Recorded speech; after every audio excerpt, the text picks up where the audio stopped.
fully functioning web template. So for this, we'll go to the Azure portal and go to create a resource. We'll go down to storage, click the storage account Bob file.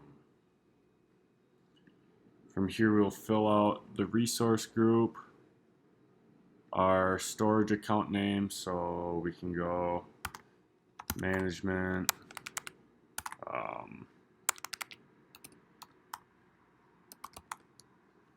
18. The rest is all good on default, and we'll go to create. From here, you can just go to download the template, and here is the template right there. This is Ben Scott. I'm going to show you how to set up and demo continuous deployment of your website synced to my Dropbox account. To set up your website, you're going to go to create a resource, and then click on web app, which is a process. You're going to select a resource group for it, Team 18. You're going to name it Team 18 Management. That one is available. So now you have your domain name. You're going to select a runtime stack. It does not really matter. These will all work for this. I'm just going to do ASP.NET. And then select a region, Central US, because I'm setting up in Central US. And then it shows the size of the web app that I'm doing. I'm just going to do standard so I can get a basic start, see how much storage I actually need. And then you'll click review and create, but I already have a website set up, so I'm not going to do this yet.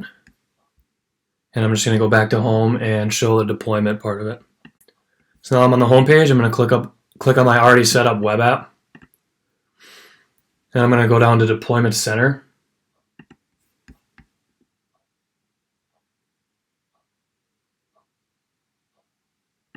And I already have it deployed to my Dropbox, so I'm going to disconnect and show you how to do that real quick. So now it's disconnected. This is what you're going to see when you first set up your deployment center. So I'm going to click on my Dropbox, and I'm already logged into it, but if you weren't logged into it, it would have you log into it first. So I'm going to click continue because I'm going to use the same account. And then it's selected a folder for this Dropbox. I'm going to click continue again.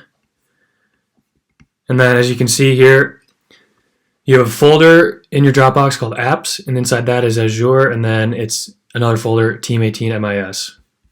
Then I'm going to click finish.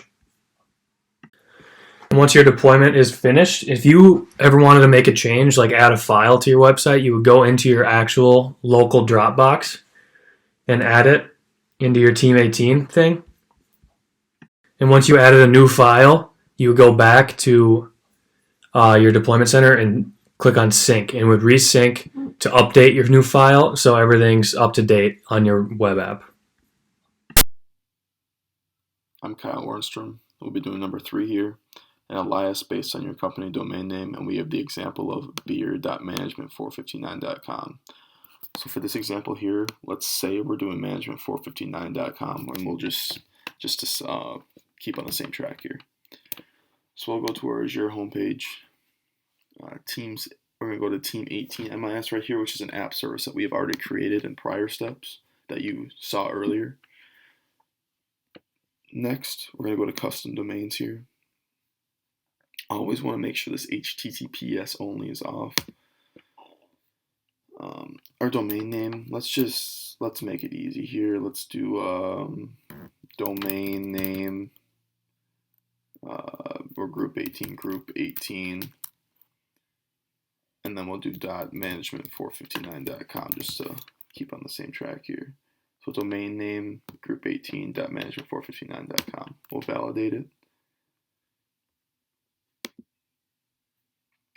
This is a 2-part segment, so we're going to need to go to GoDaddy for the second part. But first, down here, we want to copy this link right here. Then we'll go to GoDaddy, which I have pulled up right here. You're going to want to add a CNAME. The host is that domain name group 18. and it points to that website that we copied, so that team18mis.azurewebsites.net. We're going to want to save that, and it went through. Sometimes it does take, a couple minutes for it to go through. We'll see if it validates for me right away, which it didn't. But as you can see over here, we had already created one, that team18mis.azurewebsites.net. So it'll take a couple minutes, but it'll go through.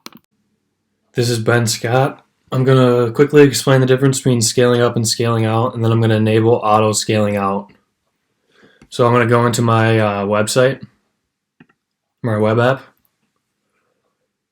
And basically the difference between scaling up and scaling out, they both allow web apps to be adaptive and adjust to how much your business grows or slows down, so you're not wasting resources. And because if your business web app isn't as busy and you're using too much, it'll help you save money.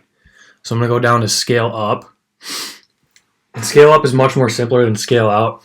Right here, as you can see, this is a standard package that I use right now. But say your business is booming and you need double the storage and memory and transaction space. You can easily click on this and then click apply, and it'll just easily double your storage. I'm not going to do that right now, though. And then scale out.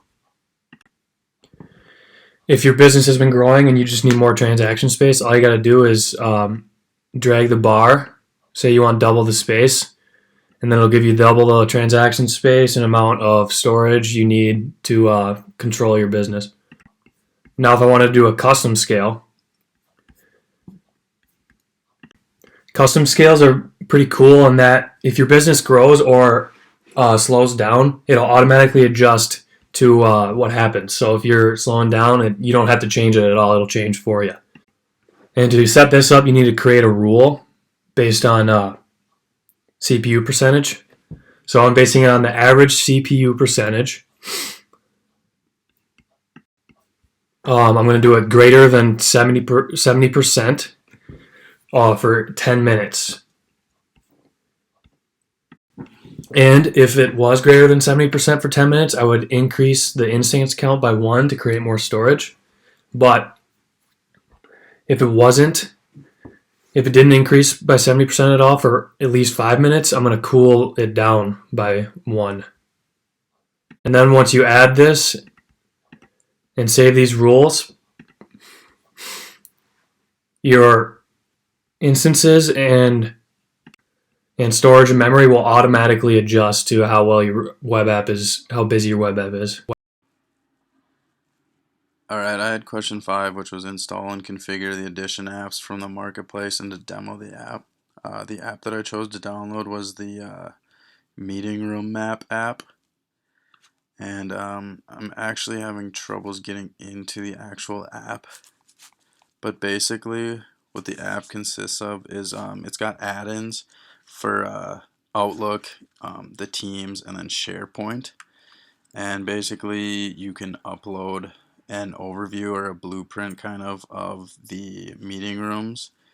So like location of the room, what the room looks like, everything like that, size.